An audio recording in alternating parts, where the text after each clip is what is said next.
እነርሱም ህዝቡ ይሆናሉ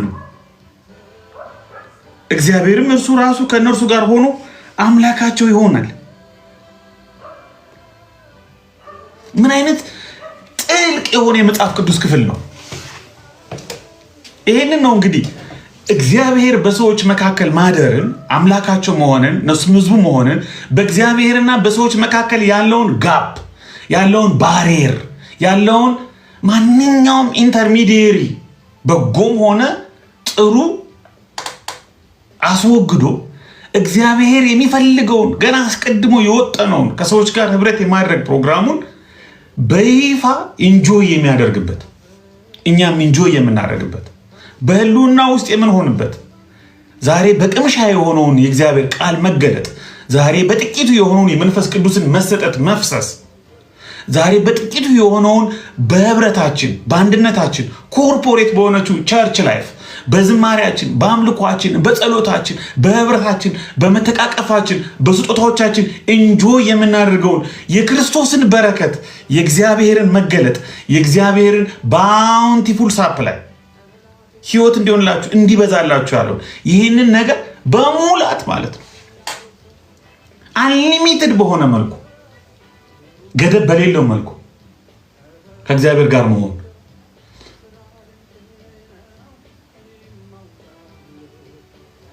ከምትወዱት ሰው ጋር ስትሆኑ አስቡት ከሚመቻችሁ ሰው ጋር እንኳን አብራችሁ ሻይ ስትጠጡ በጣም ከምትሳሱላችሁ ከልጆቻችሁ ጋር አብራችሁ ስታሳልፉ ከትዳር ከፍቅር ጓደኞቻችሁ ጋር አብራችሁ ስታሳልፉ እንኳን የሚሰማችሁ ስሜት በጣም ሚናፍቃችሁ የምትወዱት ሰው ሂዳችሁ አብራችሁት ምሳ ስትበሉ አብራችሁ ስትገቡ ከዛ ሰው አብራችሁ ስትኖሩ ከሚወደን ራሱን ከሰጠን ደሙን ካፈሰሰልን ፍቅሩን ከዚህ የሚበልጥ ፍቅር ለማንም የለውም ቤተክርስቲያን ደግሞ እሱ ክርስቶስ ደግሞ ቤተክርስቲያንን እንደወደዳት ብሎ ጳውሎስ የመሰከረለት ወዳጃችን አፍቃሪያችን ወደኛ የመጣው ሰው የሆነው እኛ የሆነውን የሆነው ክርስቶስ ኢየሱስን ፊት ለፊት የምናይበት ከሱ ጋር ህብረት የምናደርግበት በፍጹም ደስታ በፍጹም ሰላም በመገኘቱ በህልውናው የሁሉ ነገር ምንጭ የመልካም ነገሮች ሁሉ ምንጭ ከሆነው ከክርስቶስ ጋር ከእግዚአብሔር ጋር አብረን ስንሆን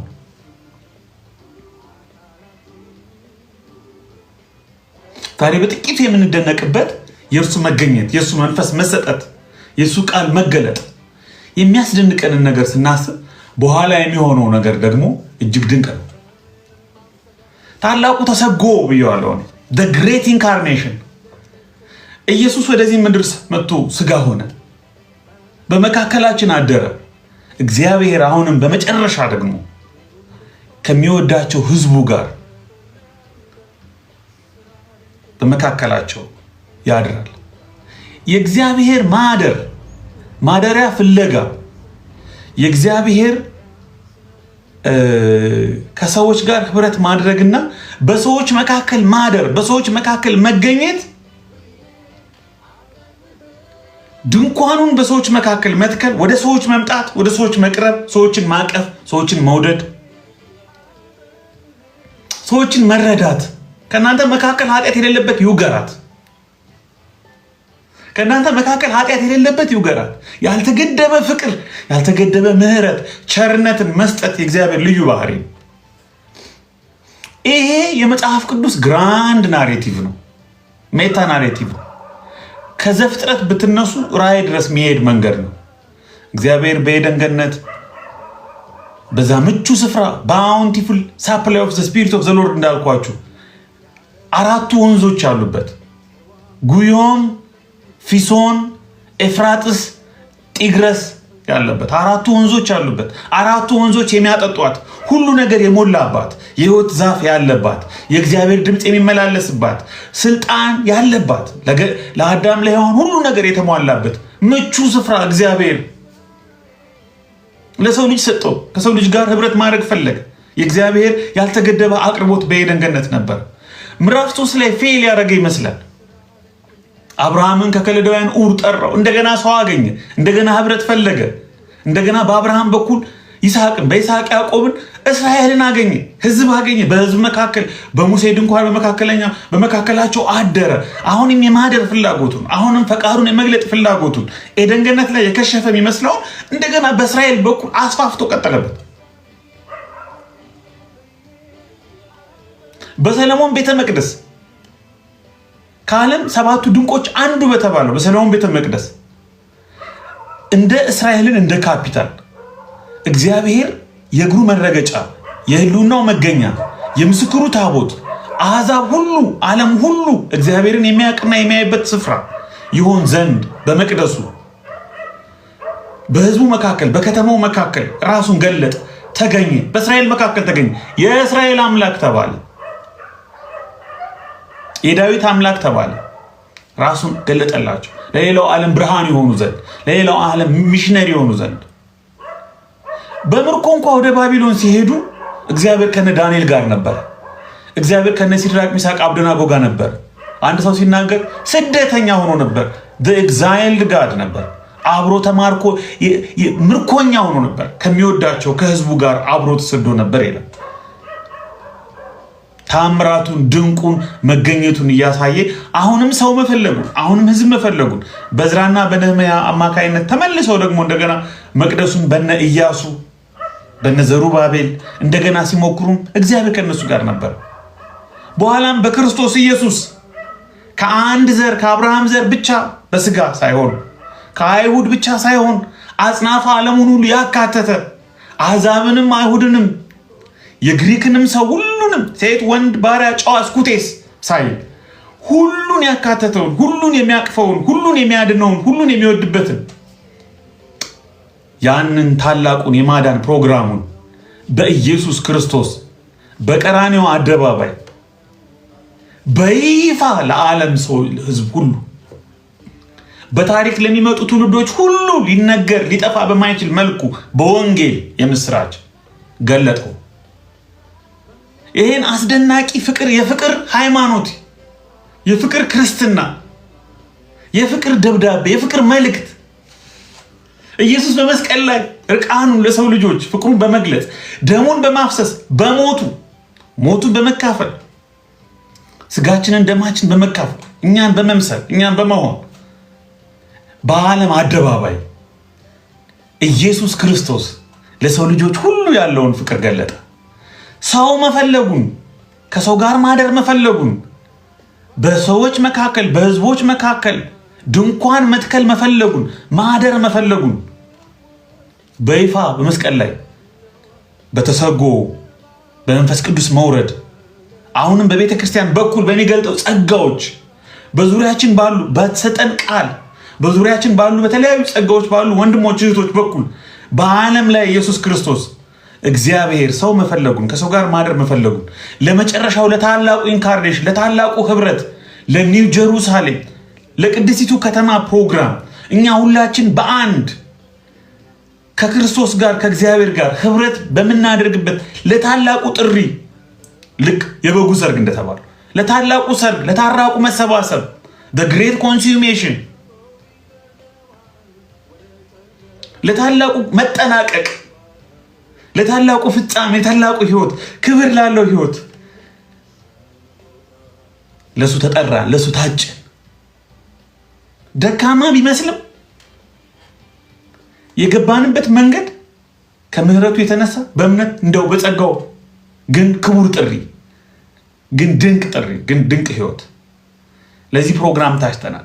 ስለዚህ ይሄ የራዕይ ምዕራፍ 21 እና 22 አጨራረስ ግራንድ ናሬቲቭን ከጄኔሲስ የሚነሳውን የእግዚአብሔርን ፕሮግራም የሚቋጭበት ማሰሪያ የሚሰጥ ያቺ እግዚአብሔር ማደሪያ ፍለጋው የጀመራት ጉዞ ይሄው እዚህ ምዕራፍ 21 ቁጥር 3 ላይ ታላቅ ድምፅ ከሰማይ እነሆ የእግዚአብሔር ድንኳን የድንኳን ጥያቄ የማደሪያ ጥያቄ የማደር ጥያቄ በይፋ ሲደመደም ሲጠናቀቅ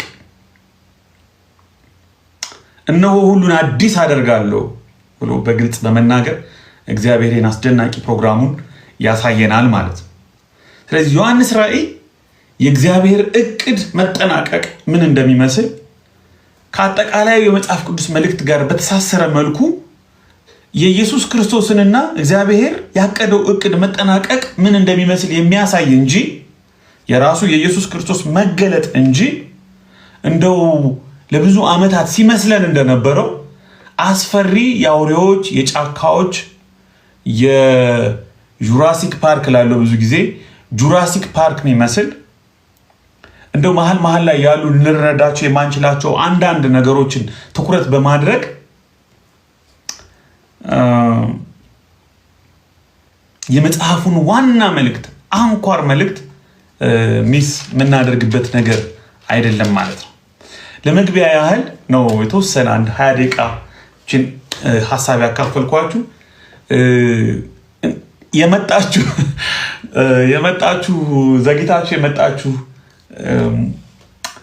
ጓደኞቼ፣ ወዳጆቼ፣ ወገኖቼ ተባረኩ። ስለ ስጦታችሁም ስለ ኮሜንት ላይም ስለምጽፉት ነገር ሼር ታብታብ እያደረጋችሁ ስላላችሁ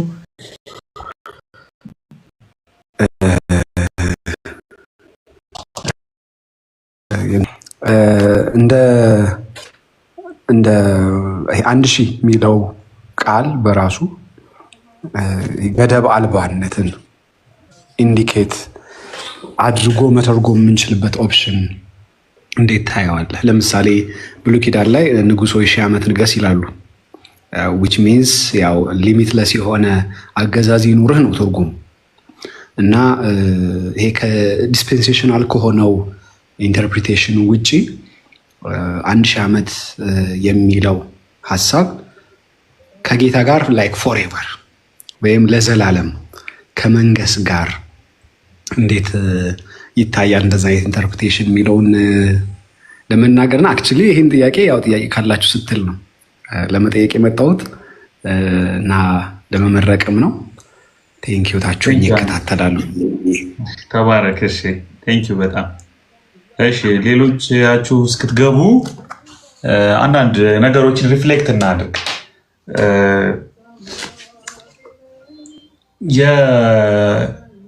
የዲስፐንሴሽናሊስት የምንለው ወይም ዲስፐንሴሽናሊዝም የምንለው ነገር በአማርኛ አይ ቲንክ ቃል ልታግዘኝ ይችላል። እኔ የማውቀው ስፍረ ዘመናውያን የሚል ሀሳብ ነው። አንድ ቃል ግን የሆነ ፌስቡክ ላይ አንብቤ ጠፍቶብኛል። አሁን ዛዲግ ወረደ እንጂ ዛዲግም ሲጠቀምበት ሰምቼው አውቃለሁ። ጽሁፍ ላይ ስፍረ ዘመናውያን ይባላል ብዙ ጊዜ። ይሄ በዲስፐንሴሽን ወይም ከፍጥረት ጀምሮ እስከ ፋይናል ኮንሱሜሽኑ ድረስ ያለውን ክፍለ ጊዜ በሰባት ከፍለው ይሄ እንትን ዘመን ነው፣ ይሄ እንትን ዘመን ነው፣ ይሄ እንትን ዘመን ነው ብሎ ማስተማር ማስረዳት የሚከተል ያንን ፋሽን የሚከተል ስኩል ኦፍ ቶት ወይም ደግሞ አስተምህሮ ነው ዲስፐንሴሽናሊዝም የምንለው። ግን እሺ ዲስፐንሴሽናሊዝም እያልኩ ልቀጥል፣ ኮንፊውዝድ እንዳትሆኑ ነው። የዮሐንስ ራዕይ መጽሐፍ የዲስፐንሴሽናሊዝም ትምህርት ማስተማሪያ መጽሐፍ አይደለም። ዲስፐንሴሽናሊስቶች ይጠቀሙበታል እንጂ ራሱ የዲስፐንሴሽናሊዝምን ሞዴል ወይም ደግሞ የዲስፐንሴሽናሊዝምን አስተምሮ ፍሬምወርክ ይዞ ከመጀመሪያ እስከ መጨረሻ መሄድ ነገር አይደለም። ዲስፐንሴሽናሊስቶች ራዕይን ኤግዞስቲቭ ይጠቀማሉ፣ አንደኛ ተሰሎንቄ ይጠቀማሉ፣ ማቴዎስን ወንጌላትን ይጠቀማሉ፣ ጴጥሮስን በተወሰነ ደረጃ ይጠቀማሉ። ስለዚህ እንደው የአንበሳውን ድርሻ ሊይዝ ይችላል በእነሱ አስተምህሮ ውስጥ። ግን አንድ ሰው ዲስፐንሴሽናሊስት ሳይሆን ወይም ዲስፐንሴሽናሊዝም የሚባለው አስተምህሮ ሳይቀበል የዮሐንስ ራዕይ ትርጉም ሊሰጠው ይችላል። ዮሐንስ ራዕይ ሊጠቅመው ይችላል። ዮሐንስ ራዕይን ሊማርበት ይችላል። ዮሐንስ ራዕይ ማንበብ፣ ማስተማር፣ መማር ይችላል። አንፎርቹኔትሊ በእኛ ትራዲሽን ውስጥ በቤተክርስቲያን ውስጥ ዮሐንስ ራዕይ ሲባል አንድ የሆነ ስኩል ኦፍ ቶት ወይም ደግሞ አንድ የሆነ ኢንተርፕሬቲቭ ትራዲሽን የትርጉም ወግ ነው አይምሯችን ላይ መጣው ዲስፐንሴሽናሊስት የሚባለው። ግን ዮሐንስ ራዕይን ፍቱት። ከዚህ እንደ ሮሜ እንደ ኤፌሶን እንደ ሌሎች መጽሐፍት እንየው። መጀመሪያ ይህንን ጉዳይ እና አማን ቤት ስናጠና በደንብ ሀመር ያደረግነው ነገር ነው። ዮሐንስ ራዕይን ፍቱት። በቃ ጀስት የሆነ ትራዲሽን ውስጥ የሆነ ግሩፕ ውስጥ የሆነ አስተምሮ ውስጥ ኢሚዲየትሊ አንክተተው። ራሱን ችሎ ልክ እንደ ጴጥሮስ፣ ልክ እንደ ወንጌላት፣ ልክ እንደ ጳውሎስ መልእክታት፣ ልክ እንደ ዮሐንስ 3ቱ መልእክታት፣ ልክ እንደ ዘፍጥረት፣ ልክ እንደ ኢሳይያስ ራሱን ችሎ ለማን ተጻፈ፣ ለምን ተጻፈ፣ እንዴት ተጻፈ፣ መልእክቱ ምንድነው ብለን ልንረዳው የምንችለው መጽሐፍ ነው እንጂ ዮሐንስ ላይ ሲባል በቀጥታ ኦኬ ሺህ ዓመት መንግስት፣ ኦኬ አውሬው፣ ኦኬ 666፣ ኦኬ የመከራው ዘመን፣ እስራኤል ላይ ቤተ መቅደስ ይሰራል፣ ሺህ ዓመት መንግስት፣ ጎግ ማጎግ ምናምን ብለን አምጥተን አናስገባው። ያለ ዲስፐንሴሽናሊስት ወርልድ ቪው ወይም ኢንተርፕሪቴሽን መጽሐፉ ትርጉም የማይሰጥ አስመስለነዋል። የዲስፐንሴሽናሊዝም አተረጓጎም 200 ምናምን ዓመቱ ነው። በዚህ ደረጃ በጣም ፋፍቶ ጎልብቶ ትልቅ ደረጃ ሲደርስ ገና 200 ምናምን ዓመቱ። ከዛ በፊት የነበሩ ሰዎች አሁንም ለምሳሌ ሉትራንስ ብትሄዱ ይሄን አይቀበሉም፣ በይፋ ይሄን አይቀበሉም። እንደ ስተት ትምህርት ሁሉ እንደሚያዩት ይናገራሉ። እንደው ታዲያ ሰው ዲስፐንሴሽናሊስት ካልሆነ ዲስፐንሴሽናሊዝምን፣ እነዚህ መነጠቅን፣ የሺህ ዓመት መንግስትን፣ የመከራውን ዘመን ምናምን የማያምን ሰው መጽሐፉ ማይጠቅሙ፣ መጽሐፉ ማያነቡ፣ መጽሐፉ ማይረዳው የሚመስለን ከሆነ እኛ ያለንበት ትራዲሽን፣ እኛ ያለንበት እንትን ነው የጎዳን። ዲስፐንሴሽናሊስት የስተት ትምህርት ነው ይላሉ ሉትራኖች፣ መጽሐፍም ጽፈዋል እና ሞግተናቸዋል። ሰሞኑን ህንጸት ላይ ቀርበው ነበር መጽሐፉ፣ ትንሽ ገምግመናቸዋል። እንደው እንደዚህ ብዛም እናንተም አታብዙት ብለናል። ግን እኔ መጀመሪያ ማድረግ ያለብንን ነገር የምነግራችሁ የዮሐንስ ራእይን መጽሐፍ ነሰሰርሊ ክፍፍለ ዘመናት ቴንኪው ዛዲግ ነሰሰርሊ የዮሐንስ ራእይን መጽሐፍ ከክፍፍለ ዘመናት ወይም ከስፍረ ዘመናውያን ወይም ከዲስፐንሴሽናሊዝም ጋር ብቻ አናያይዘው ነው። ይሄን የመጀመሪያውን ሪማርክ ይሄንን ያዝ። ኦኬ። ሁለተኛ የዮሐንስ ራእይ መጽሐፍ እንደ ሮሜ ነው፣ እንደ ኤፌሶን ተደራሲ አለው፣ የተጻፈላቸው ሰዎች አሉ፣ የተጻፈበት ወቅታዊ ሁኔታ አለ፣ የተጻፈበት ቋንቋ አለ፣ የተጻፈበት ዓላማ አለ፣ ጸሐፊ አለው። ባለቤት አልባ አድርገን እንደፈለግን እየገባን የኛን አስተምሮ ለማጽናት እያወጣን የምንፈልገውን እያወጣን ይሄ ሂትለር ነው፣ ይሄ ሞሶሎኒ ነው፣ ይሄ ትራምፕ ነው፣ ይሄ መከረኛ ራሽያ ነው፣ ፑቲን ነው፣ ቀዩ ቻይና ነው፣ ጆን ፖል ነው የሮሙ ካቶሊክ፣ ሉተር ነው ያልተባለ ነገር፣ ሳዳም ሁሴን ነው ምናምን እያልን እያወጣን ሮሜን እንደማናደርገውን፣ ኤፌሶንን ማናደርገውን ወይም ሌሎች መጽሐፍት የማናደርገውን ፍቱት፣ ዮሐንስ ራእይን ፍቱት፣ ተፋቱት። እንደዚህ አይነት ሀሳብ፣ እንደዚህ አይነት አተረጓጉም ያላችሁ ሰዎች፣ በዚህ አይነት ትራዲሽን ያደግን ሰዎች እንደ ሮሜ ነው። ጸሐፊ ያለው፣ የተጻፈላቸው ሰዎች አሉ፣ የተጻፈበት ዓላማ አለ፣ ታሪካዊ ዳራ አለው፣ ስነ ጽሁፋዊ ባህሪ አለው። እንደዚህ እንየው፣ እንደ ማንኛውም መጽሐፍ እንየው። ራእይ ላይ ስንደርስ ለምንድነው ደርሰን ሚስጥራዊ ምን ሆኖ ደርሰን ኮድ በኮድ የምናደርገው ለምንድን ነው? ራእይ ላይ ስንደርስ የሆነ ሁሉም ነገር ኮንስፓይሬሲ የሚጀማምረን ለምንድን ነው? ሮሜ ላይ የሌለው ኮንስፓይሬሲ ራእይ ላይ ለምንድን ነው ኮንስፓይሬሲ የምንጀምረው?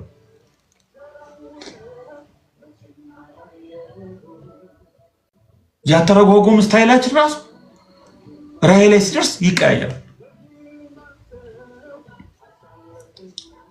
ሁለት ነጥብ የተናገርኩት፣ አንደኛ የዮሐንስ ራእይ መጽሐፍ የዲስፐንሴሽናሊዝም የስፍረ ዘመናውያን አስተምህሮ የክፍፍለ ዘመናት አስተምህሮ ማቴሪያል አይደለም። ሁለተኛ መጽሐፉ እንደ ሮሜ እንደ ኤፌሶን ጸሐፊ ያለው፣ ተደራሲ ያለው፣ ታሪካዊ ዳራ ያለው፣ ስነ ጽሁፋዊ ዳራ ያለው፣ ዓላማ ያለው መጽሐፍ ነው። ሶስተኛ መጽሐፉ ልዩ ባህሪ እንዳለው ግን አንካድ። መጽሐፉ ልዩ ባህሪ አለው። መጽሐፉ ልዩ ባህሪያቶች አሉት፣ ወይም ልዩ ባህሪያቶች አይባልም፣ ባህሪያት ወይም ባህሪዎች ነው የሚባለው። ልዩ ባህሪያት አሉት። መጽሐፉ ልዩ ባህሪያት አሉት። ከባህሪያቱ መካከል አንዱ የስነ ጽሁፍ ባህሪው ነው። ልዩ የሥነ ጽሑፍ ዘውግ ወይም ልዩ የሥነ ጽሑፍ ጾታ በውስጡ ይዟል። አቡ ቀለምሲስ የምንለው ትንቢትም አለው። ትንቢት ለኛ አዲስ አይደለም። ኢሳያስ እናነባል፣ ሕዝቅኤል እናነባል፣ ዳንኤል እናነባል፣ ብዙ መጽሐፍ እናነባል። መልእክት በውስጡ አለው። ደብዳቤዎች ምዕራፍ 2 እና ምዕራፍ 3 ራሱ ዮሐንስ ራእይ ራሱ ለሰባቱ አብያተ ክርስቲያናት ከዛም በላይ ላሉ አብያተ ክርስቲያናት የተላከ ደብዳቤ ነው። 22ቱ ምዕራፍ ራሱ ደብዳቤ ነው። ላክ ምትል ቃል አለች። ለሰባቱ አብያተ ክርስቲያናት ይህንን ራእይ ይህንን ላክ ይላል። ቁጥር 11 ወደ ሰባቱ አብያተ ክርስቲያናት ላክ አለኝ። መልእክት ነው። በእርሱ የተገለጠው መገለጥ ነው። ዛዲግ ሚውት አርግ።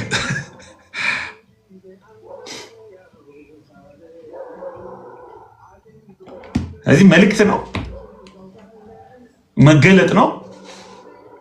ይሄ መገለጥ ምንለው አቡ ቀለምሲስ የሚባለው በግዕዝ በግሪክ አፖካሊፕሲስ የሚባለው ወይም አፖካሊፕሲስ የሚባለው ቃል በአማርኛ መገለጥ the unveiling of the curtain የመጋረጃው መገለጥ።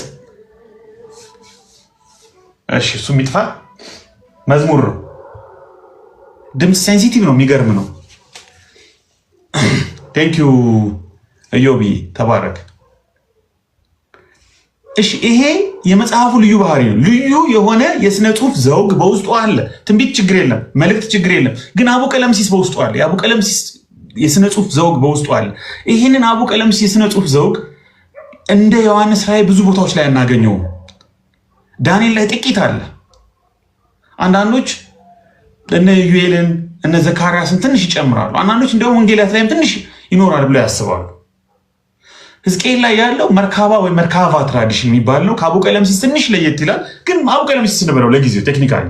ስለዚህ የተወሰኑ ቦታዎች ላይ ይሄ የሥነ ጽሑፍ ዘር ይሄ የሥነ ጽሑፍ ዘውግ ብቅ ይላል። ዮሐንስ ራእይ ላይ ግን በብዛት አለ። ምንድን ነው ይሄ አቡ ቀለምሲስ? ኦኬ ሮሜ መልእክት ስለሆነ እንደ መልእክት ዘውግ እንተርጉመው ካል አቡ ቀለምሲስ እንዴት ነው የሚተረጉመው? አቡ ቀለምሲስ እንዴት ነው የሚተረጉመው? ለምንድን ነው የሚተረጉመው? በምን መልኩ ነው የሚተረጉመው? ምን አይነት የሥነ ጽሑፍ ዘውግ? እሺ አቡ ቀለምሲስ ለምሳሌ አንዱ ባህሪው ምስሎችን መጠቀም፣ ምስላዊ ቃላትን፣ ምስላዊ ቋንቋዎችን፣ ልዩ ምስጢራዊ ቋንቋዎችን፣ ቃላትን መጠቀም። መልእክት የሚያስተላልፍበት አንዱ መንገድ ኢሜጆችን ፒክቶሪያል የሆነውን ላንጉጅ በመጠቀም እና በጣም ምስላዊ የሚሆነው መጽሐፉ ለዛ ነው። አዲስቱ ኢየሩሳሌም ለባሏ እንደተሸለመች ሙሽራ ከላይ ከሰማይ ወደ ምድር ስትወርድ አየሁ። እንቁዎቹ ስለ አውሬው የሚናገረው ቀዩ ዘንዶ፣ የቀደመው እባብ ዲያብሎስ፣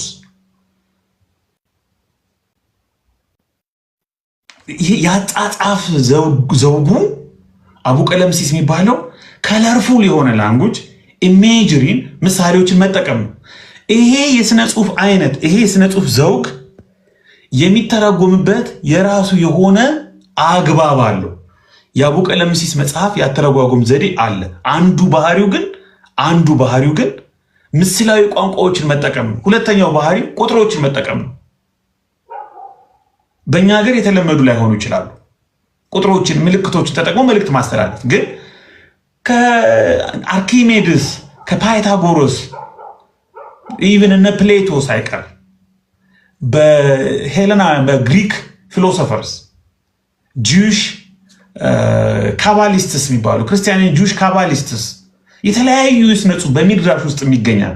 በአይሁድ ጽሑፎች ውስጥ እንደዚህ ልዩ ቋንቋዎችን፣ ቁጥሮችን ትርጉም እንዲኖራቸው መልእክት እንዲኖራቸው አድርጎ መጠቀም አሁን የተጀመረ የሥነ ጽሑፍ አይነት አይደለም፣ የቆየ ነው እና የተለመዱ የቁጥር እንትኖች አሉ። ለምሳሌ 7 ቁጥር እግዚአብሔር ፍጥረቱን ፈጥሮ በሰባተኛው ቀን ስላረፈ 7ን አይሁድ እንደ ፍጹም ቁጥር ስለዚህ 7 ሚል ልናገኝ እንችላለን። ሰባቱ አብያተ ክርስቲያናት ሲል ኦኬ ለሰባቱ ፊዚካል ለሆኑ አብያተ ክርስቲያናት የተላከው ግን 7 ስፔሻል ኮኖቴሽን ስላለው በጁሽ ሊትሬቸር ይሄ መልእክት ነሰሰርሊ ለሰባቱ አብያተ ክርስቲያናት ብቻ ሳይሆን ለዩኒቨርሳሏ ቸርች በዓለም ላይ ላሉ ቸርቾች በሙሉ የተላከ ደብዳቤ ነው ልንል እንችላለን። ፍጹም የሆነ መልእክት ነው ልንል እንችላለን። 7 ፍጹም ከሆነ አንድ ብናጎድል 7 ላይ አንድ ብናጎድል ከፍጹምነቱ እናጎድለዋለን ማለት ነው። ስለዚህ 6 ማለት የፍጹምነት መጉደል ነው። የ6 ዘሮች በሙሉ ኢቭል ተደርገው ሊቆጠሩ ይችላሉ በጁሽ እንዲሁም በግሪክም በክርስቲያን ካባሊስቶችም አቆጣጠር። 6 ለምሳሌ 3 ጊዜ ሊደረድረው ይችላል። 666 ልትለው ይችላል። የ7 ጉድለት ነው። የ7 ግማሽ ሶሪ ኢቭን 3 ዓመት ተኩል 42 ወር 1260 ቀን የተለያዩ ቁጥሮች የሚፈጥሩት ሚኒንግ የሰው ቁጥር የጉድለት ቁጥር ተደርገው ሊወሰዱ ይችላሉ። አሁን ይሄ 4 ለምሳሌ 4 አሁን እንደ ዩኒቨርሳል ቁጥር ይቆጠራል። የአራቱም ማዕዘናት በአራቱም አቅጣጫ 24 የ12 ዘር ነው የእግዚአብሔር ሕዝብ 12 24 144 ሺህ በሙሉ ፒፕል ኦፍ ጋድ ሪፕሬዘንት የሚያደርግ ቁጥር ነው። 6 42 666 616 ቫሪያንት ሪዲንጎች አሉ እናወራለን። ስለዚህ ቁጥሮችን መጠቀም አንዱ የሥነ ጽሑፍ ባህል። ስለዚህ ወደ 666 እንምጣ።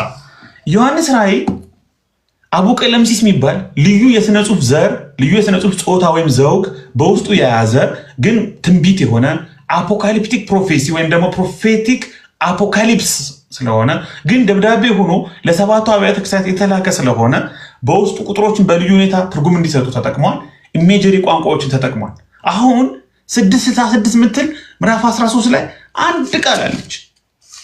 ከመላው መጽሐፍ ቅዱስ አንድ ቦታ ላይ ብቻ ያለች ቃል ናት። በዚች አንድ ቦታ ላይ በምትገኝ አንዲት ቃል ስንት ዶክትሪን ተሰራ፣ ስንት ትምህርት ተሰጠ፣ ስንት መጽሐፍ ተጻፈ። እስኪ እሱን እንየው በተወሰነ ደረጃ። ምዕራፍ 13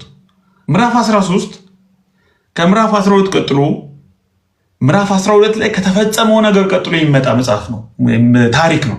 ምዕራፍ 12 ላይ አንድ ዘንዶ ቀይ ዘንዶ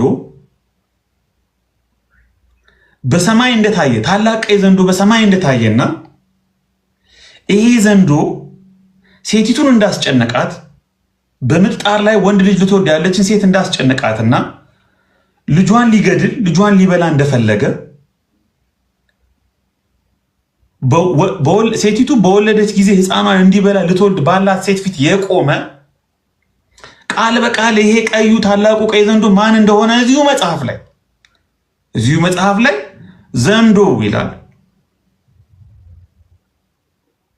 ዘንዶ ይላል። ወደ ታች ስትወርዱ ቁጥር 9 ላይ ዓለሙን የሚያስተው ይላል 2፣ ዲያብሎስ ይላል 3፣ ሰይጣን ይላል 4፣ የቀደመው እባብ ይላል 5። በቃ ሰይጣን ነው፣ ዲያብሎስ ነው። ይሄ ዘንዶ ሴቲቱን ልጁን እንዳትወልድ ይሄ ልጅ ደግሞ አሕዛብን ሁሉ በብረት በትር ይገዛቸው ዘንድ ያለ ልጅ ይለዋል እዛው ላይ ቁጥር 5 ላይ የእግዚአብሔርን የማዳን ስራ የእግዚአብሔርን የቤዛዎት እቅድ የሚወክል ክርስቶስን የሚያሳይ ክርስቶስን የሚወክል ክርስቶስ ራሱ የሆነ ወይም ደግሞ አጠቃላይ የእግዚአብሔርን የድነት ስራ በየትኛውም ዘመን የሚነሱ ነፃ አውጪዎችን የእግዚአብሔርን ሕዝብ ሪፕሬዘንት የሚያደርግ ልጅ ነው። ስለዚህ የእግዚአብሔርን እቅድ የእግዚአብሔርን ፕሮግራም የእግዚአብሔርን ማዳን የእግዚአብሔርን የቤዛዎት ስራ ለማጨናገፍ የእግዚአብሔር ሕዝብ ጠላት ሆኖ የተገለጠውን ሰይጣንን እና ከሱ ጋር የሚደረገውን መንፈሳዊ ውጊያ የሚያሳይ ምዕራፍ ነው ምዕራፍ 12። በመጨረሻ ግን ተጣለ፣ በመጨረሻ ግን ተሸነፈ ከደሙ የተነሳ ይላል። የክርስቶስን የቤዛዎት ስራ ማዳኑን፣ መስቀሉን፣ ቤዛዎቱን ሁሉ የሚያሳይ ነው። ስለዚህ በጉድ አንዳንዶች ሰፋ ያደርጉታል። ኮስሚክ ባትል ነው፣ ኮስሚክ ዋይድ ባትል ድራማ ነው። ዩኒቨርሳል ዎርፌር ነው። በክፉና በመልካም መካከል፣ በእግዚአብሔርና በሰይጣን መካከል፣ በእግዚአብሔር ሕዝብና በክፉዎች መካከል የሚደረግን ዋር ባትል የሚያሳይ ምዕራፍ ነው። ምዕራፍ 12 ይላሉ። ስሜት ይሰጣል።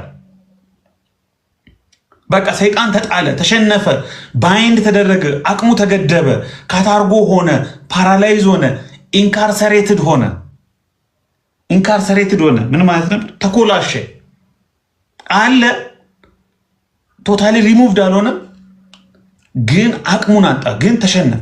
አሁን ይሄ ሰይጣን ልክ መጨረሻ ላይ ቁጥር 17 ላይ ዘንዶም በሴቲቱ ላይ ተቆጥቶ የእግዚአብሔርን ትእዛዛት የሚጠብቁትን የኢየሱስ ምስክር ያላቸውን ከዘሯ የቀሩትን ሊዋጋ ሄደ፣ በባህርም አሸዋ ላይ ቆመ ብሎ ይሄ ሽንፈቱ ይሄ የደረሰበት ውርደትና ውድቀት ቁጣ እንደቀሰቀሰበት ለበቀል ለቁጣ እንደወጣ የሚያሳይ ነገር ያሳየንና ልክ ምዕራፍ 12 መጨረሻ ላይ ባህር አሸዋ ላይ ቆመና ምዕራፍ 13 ከባህር ስለሚወጣ አውሬ ያስረዳል።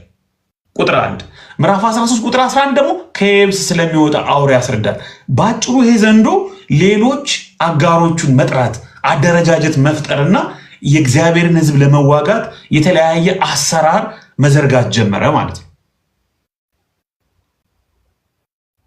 ስለዚህ ምዕራፍ 13 የምናገኘው ነገር ዘንዶ ሰይጣኑ ኢንካርኔትድ ሆኖ ማለት ይቻላል ኢንካርኔትድ ሆኖ በሌሎች ሉተናንቶቹ በሌሎች አጋሮቹ እቅዱን፣ ዓላማውን፣ ተንኮሉን፣ የእግዚአብሔርን ሕዝብ መዋጋቱን፣ የእግዚአብሔርን እቅድ ማጨናገፉን የሚቀጥልበትን አካሄድ ያሳይና ከየብስ ስለሚወጣው አውሬ ያወራል። ልክ ይሄም ከባህር የሚወጣው አውሬ 10 ቀንዶች 7 ራሶች አሉት ይላል። ቀዩ ዘንዶም እንደዛ ነበር። 10 ቀንዶች 7 ራሶች ነው የነበሩት። ዳንኤል በመጨረሻ ይገለጣል ያለው አውሬ እንደሆነ ይናገራል። ስለዚህ እዚህ ውስጥ የምናገኘው የእግዚአብሔር ሕዝብ በዛን ዘመን በመጀመሪያው መቶ ክፍለ ዘመን እነዚህ 7 አብያተ ክርስቲያናት በመንግስት የሚደርስባቸውን የጣዖት አምልኮ፣ ኢምፔሪያል ካልት፣ ስደት፣ ጫና የሚመለከትና ሰይጣን ምን ያህል በምድር ነገስታት፣ በምድር መንግስታት፣ ምድር ላይ ባሉ አይዲዮሎጂዎች፣ ርዕዮተ ዓለሞች የእግዚአብሔርን ሕዝብና ቤተክርስቲያንን እንደሚያሳድድ፣ እንደሚዋጋ፣ አሰራሩን አደረጃጀቱን እንደሚቀይር፣ በፖለቲካው እንደሚገባ፣ በሃይማኖቱ እንደሚገባ፣ በንግዱ እንደሚገባ የሚያሳይ ነው። ለምሳሌ ከየብስ የሚወጣው አውሬ ሁለተኛው አውሬ ከምድር ሲወጣ አየሁ የተባለው አውሬ ባህሪያቱን ልንገራችሁ። የበግ ቀንዶችን የሚመስሉ 2 ቀንዶች ነበሩት ይላል። በግ ይመስላል፣ ፓሮዲ ነው። ክርስቶስን የመምሰል በጉን የመምሰል ማታለል፣ ማስመሰል፣ ካውንተር ፊት ላምብ፣ የውሸት ላምብ። ስለዚህ የውሸት የሆኑ ልምምዶችን ክርስቲያን የሚመስሉ ሃይማኖት የሚመስሉ እውነት የሚመስሉ ነገሮችን ይዞ የሚመጣ መሆኑን የሚያሳይ ነው። በጉን ይመስላል፣ የበግ ቀንድ ያለው ይመስላል። ለምን? ራዕይ ምዕራፍ 5 ላይ የታረደ በግ ሆኖ ኢየሱስ ክርስቶስ ተገልጧል። እዚህ ራዕይ ምዕራፍ 13 ቁጥር 11 ላይ በግ መስሎ አውሬው መጣ። እንደ ዘንዶ ይናገር ነበር። ሲያዩት በግ ነው የሚመስለው፣ የሚናገር ግን እንደ ዘንዶ ነው። ምዕራፍ 12 ላይ እንዳለው ዘንዶ የሰይጣን መልእክተኛ ነው፣ የሰይጣን ተሿሚ ነው፣ የሰይጣን መሳሪያ ነው፣ የሰይጣን መገለጥ ነው። ከዛስ በእርሱ ፊት ይላል በፊተኛው አውሬ ስልጣን በእርሱም ፊት ሁሉን ያደርጋል። ከባህር የወጣው አውሬ ኢምፓወር ያደርገዋል። ለሞቱ የሚሆነው ቁስል ተፈወሰለት። ለፊተኛው አውሬ ምድርና በእርሱ የሚኖሩት እንዲሰግዱለት ያደርጋል። አሕዛብን ሰዎች ከባህር ለሚወጣው አውሬ እንዲሰግዱ ያደርጋል፣ ያሰግዳል፣ ያስመልካል። ከዛስ እሳትን እንኳ ከሰማይ ወደ ምድር በሰው ፊት እስኪያወርድ ታላላቆችን ምልክቶች ያደርጋል። አያችሁ፣ ሃይማኖት መሰል ኤግዛክትሊ